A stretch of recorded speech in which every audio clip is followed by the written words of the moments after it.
நெல்லை தச்சநல்லூர் வடக்கு புறவழி சாலையில் சாலை விபத்தில் பைக்கில் சென்ற 4 பேர் சம்பவ இடத்திலேயே பலியாகியிருக்கின்றனர். அண்மைச் செய்தி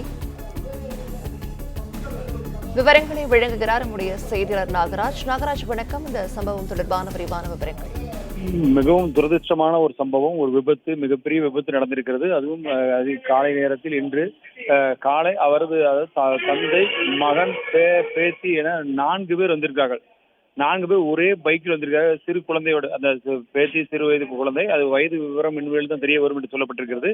இந்த சம்பவம் விபத்து நடந்திருப்பது என்பது நெல்லை வடக்கு புறவழிச்சாலை, அதாவது தச்சநல்லூர் அருகே இருக்கக்கூடிய உலகமன் கோயில் அருகே இந்த விபத்து நடந்திருக்கிறது. இந்த விபத்து பைக்கில் சென்ற 4 பேரும் எதிரே வந்த டேங்கர் லாரி மீது மோதியதில் இந்த விபத்து ஏற்பட்டு சம்பவ இடத்திலேயே 4 பேரும் உயிரிழந்திருக்கிறதாக முதற்கட்ட தகவல் தெரிய வந்திருக்கிறது. இது குறித்து தச்சநல்லூர் காவல் நிலையத்தில் வழக்கு பதிவு செய்து தற்போது விசாரணை நடத்தி வருகிறார்கள். இவர்கள் எந்த பகுதியைச் சேர்ந்தவர்கள் என்பது.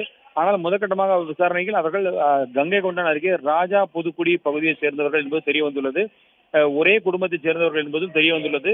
இவர்கள் எதற்காக எங்கே எந்த நிகழ்ச்சிக்காக சென்றிருந்தார்கள் என்பது குறித்த விவரம் இன்னும் தெரியவில்லை.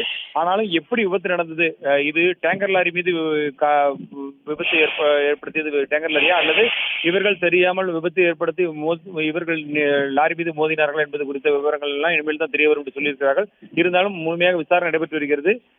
எதிர்பாராத விதமாக சிறு குழந்தையோடு அந்த உயிரிழந்த 4 பேர் உயிரிழந்த ஒரு விபத்து சம்பவம் என்பது அந்த பகுதியில் மிகப்பெரிய ஒரு பரபரப்பையும் ஒரு வேதனையும் ஏற்படுத்தியிருக்கிறது. பார்க்க மக்களிடையே மிகவும் அதிகமான வாகனங்கள் கடந்து செல்லக்கூடிய பகுதி. ஏனென்றால் மதுரை செல்லக்கூடிய அந்த புறவழிச்சாலை அது. எனவே எப்பொழுதும் வாகனங்கள் அதிக எண்ணிக்கையில் சென்று கொண்டே இருக்கும். காலை முதலே இன்று காற்றும் அதிகமாக வீசிக் கொண்டிருக்கிறது. எனவே புறவழிச்சாலையில் காற்று என்பது ஒரு பக்கமாக தள்ளக்கூடிய அளவிற்கு காற்றின் வேகம் என்பது அதிகமாகவே இருக்கிறது. இந்த நிலையில் எப்படி அவர்கள் இந்த விபத்தில் சிக்கினார்கள் என்பது குறித்து தற்பொழுது காவல்துறையினர் விசாரணை நடத்தி வருகிறார்கள்.